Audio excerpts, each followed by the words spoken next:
بص يا صديقي، انا مش هحكي لك قصة خيالية، انا هحكي لك حاجة حصلت معاك انت او ممكن حد قريب منك او حد في الشارع. فلازم بقى تبقى انت فاهم ان الطعنة اللي بتيجي من الحبيب بتبقى جريمة، لكن الطعنة اللي بتيجي من اقرب حد ليك، حد بتنام وتصحى على صوته، حد انت كنت فاكر اخوك، فعاوز اقول لك ان دي مش مجرد خيانة،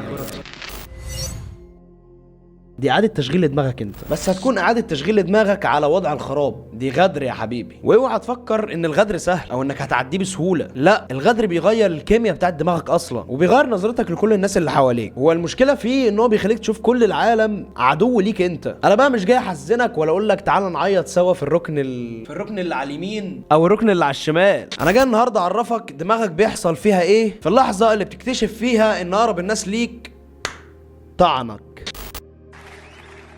يقول يا علي شوي نضيق خلقكم لأن أصعب شيء طعنة الصاحب أنا أعتقد. عشان خاطر لما تعرف العدو تعرف تحاربه. وخلينا نبدأ من عند المخ. طيب يا نجم، ايه اللي بيحصل في دماغك لما حد بيغدر بيك؟ انا عاوزك تتخيل معايا مشهد ان في حد ضربك بالبوكس، بس ضربك جامد قوي، وعاوزك تتخيل ان وشك وجعك. دلوقتي بقى عاوز منك تتخيل ألم اللكمة دي واحساسها. طيب بلاش اللكمة، خلينا نتخيل بقى بالصدفة ان دلوقتي اعز صاحب ليك اللي كنت بتقعد تقول اخويا فلان وحبيب قلبي والشق وكل دوت، اللي كنت بتقول له كل اسرارك، انه وراك بيتكلم عليك وبيلفف حواليك ناس تانية عشان خاطر يدمروك، عشان خاطر يعرف ياخد شغلك او ياخد منك حبيبتك. دلوقتي بقى حصل ايه في مخك؟ انا عاوزك بس تفهم ان انا مش بهزر معاك، لان في علم اسمه بيولوجيا الانتهاك العصبية. العلم ده بيثبت ان اللحظة اللي بتتعرض فيها للخيانة، سواء بقى من حد قريب ليك او من غيره، جوه دماغك بيحصل انفجار كيماوي. اللوزة الدماغية اللي شغلها الاساسي انها تكشف الخطر وتدق الساعة، زي ما تكون بترن بسرعة وبتقول خطر خطر. وبعدها بقى في الغدة فوق الكلوية يبدأ بقى محور HPA على طول عشان يضخ كورتيزول والادرينالين في جسمك، نتيجة ان جسمك بيخش في وضع القتال. ايدك بتترعش، قلبك بيسرع، عرقك بيسيح. ليه؟ مش عشان خاطر انت عامل خفيف، ولكن عشان مخك مش مصدق اللي بيحصل. طيب تعال اقول لك حاجة عجيبة. في جامعة كاليفورنيا لوس انجلوس، الباحثة ناومي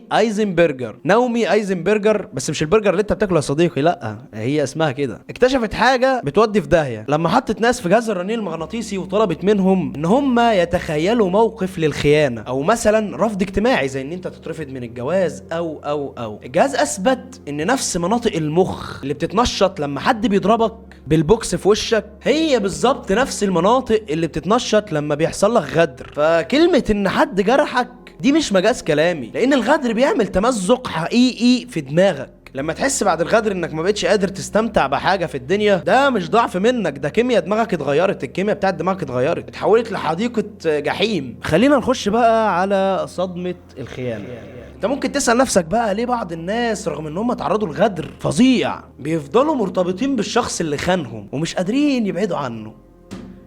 يا حسرتي. وليه بيكملوا في العلاقات دي او بيفضلوا يفكروا في الشخص الغدار دوت ويدافعوا عنه برضه؟ فخليني اقول لك ان في عالمة نفس عبقرية اسمها جينيفر فريد من جامعة اوريغون، جت سنة 1994 حطت صباعها على نظرية غريبة كده سمتها صدمة الخيانة. فكرتها الأساسية إن المخ في بعض الأحيان بيساعدك تنسى إن في حد خانك عشان خاطر يحافظ على علاقتك بيه، مش عشان الماضي ولا عشان اللي قدامك، بس بيعمل كده عشان خاطر تفضل موجود وسطنا. وتعالى نضرب مثال كده سريع. لو في طفل صغير والدته بتعتني بيه كويس بس احيانا بتضربه، والطفل ده مش هينفع يهرب من بيت العيله لان هو عاوز مامته ديت عشان خاطر يعيش، فهو عشان خاطر يتعامل مع المصدر اللي بيألمه هو نفسه المصدر اللي بيديله الامان. مثلا لو جينا نبص هنا هتلاقي مكتوب ايه؟ نعمة الألم. حتى ممكن تلاقيه بيقولك أنا دماغي قررت إنها تتألم أحسن ما يكونش عندي حد. أنت فاهم إزاي؟ طب بالنسبة بقى للصداقة والناس الكبيرة زيها بالظبط. إذا كنت أنت مدين لصاحبك بالكتير من مشاعرك ووقتك وسنين عمرك، بيحصل إن مخك بيضغط على زرار كاتم الصوت ويخليك تنسى حجم الجريمة اللي حصلت عشان ما تحسش إنك خسرت كل حاجة مرة واحدة. خليني بقى أديك قصة كده واقعية ومؤلمة شوية. حد فيكم يعرف الظاهر بيبرس؟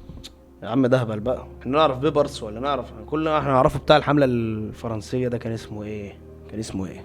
نسيت اسمه. المهم يعني ان هو واحد من اعظم سلاطين المماليك اللي انتصر على التتار في عين جالوت، واظن ان الرجاله بتوع الاعداديه مذاكرين. انتصاره ده ما كانش ممكن يحصل لولا واحد كده اسمه سيف الدين قطز. وقتها كان قطز وبيبرس كانوا صحاب، قادوا المعركه سوا وعرفوا يأمنوا مصر والشام. وبعد النصر يا صديقي يأتي الخاين بيبرس يقتل صاحبه وولي نعمته سيف الدين قطز. والمشكله انهم ما قتلوش عادي، لا ده قتلوا بوحشيه ومساعده مجموعه من المماليك وهربوا وراهم لغايه ما سيف الدين مات وبيبرس استولى على الحكم كله.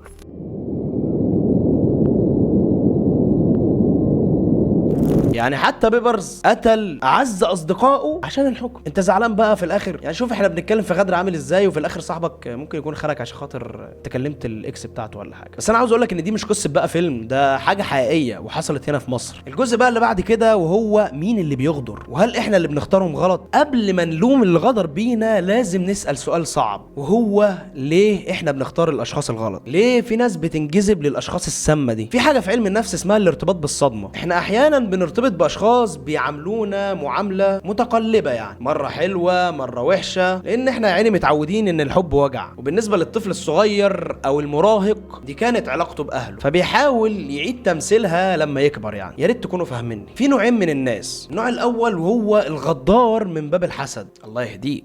والمشكله ان دي فئه خطيره قوي. هو شايفك بتنجح فبيحاول يرمي لك، ماشي، بيحاول يرمي لك حجر او مشكله او ايا يكن في رجلك، وبيبقى قاعد جنبك ويبتسم في وشك وهو عاوز يطعنك من ظهرك او بيخطط لك عموما. يعني هو شايف ان نجاحك وهو في مكانه كده خساره ليه. النوع التاني بقى يا باشا الغدار النرجسي الاناني متكبر، وده بيكون موجود عشان ياخد بس مش عشان يدي، هو عاوز ياخد بس. ده بقى يا باشا اللي بيستنزف مشاعرك، طاقتك، فلوسك، سواء بنت او ولد. واول ما بياخد كل حاجه يروح يقول لك السلام عليكم، وقتي خلص وشكرا على العمر اللي ضيعته معاك يا حبيب قلبي. فبعد الخيانه اكيد بنقفل قلوبنا زي الصندوق الحديدي كده، لكن الغلط انك تكمل كده. ازاي تطلع بقى يا معلم من الحفره دي؟ نقلب بقى كل اللي فات وابدا بقى اتكلم معاك بجد. كفايه بقى الهبل والزعل اللي انت فيه. بص انا عارف ان اللي جواك مكسور ومش قادر تثق في اي حد وشايف ان الدنيا دي سودة. خليني اقول لك حاجه بسيطه، استمر يا باشا في عدم الثقه دي، يمكن يكون افضل في الخروج من الحفره المهببه دي. لكن اللي وقع معاك في الغدر اكيد علمك درس تقيل قوي. افتح معاه بقى الروشته كده وعد معاه على صوابعك.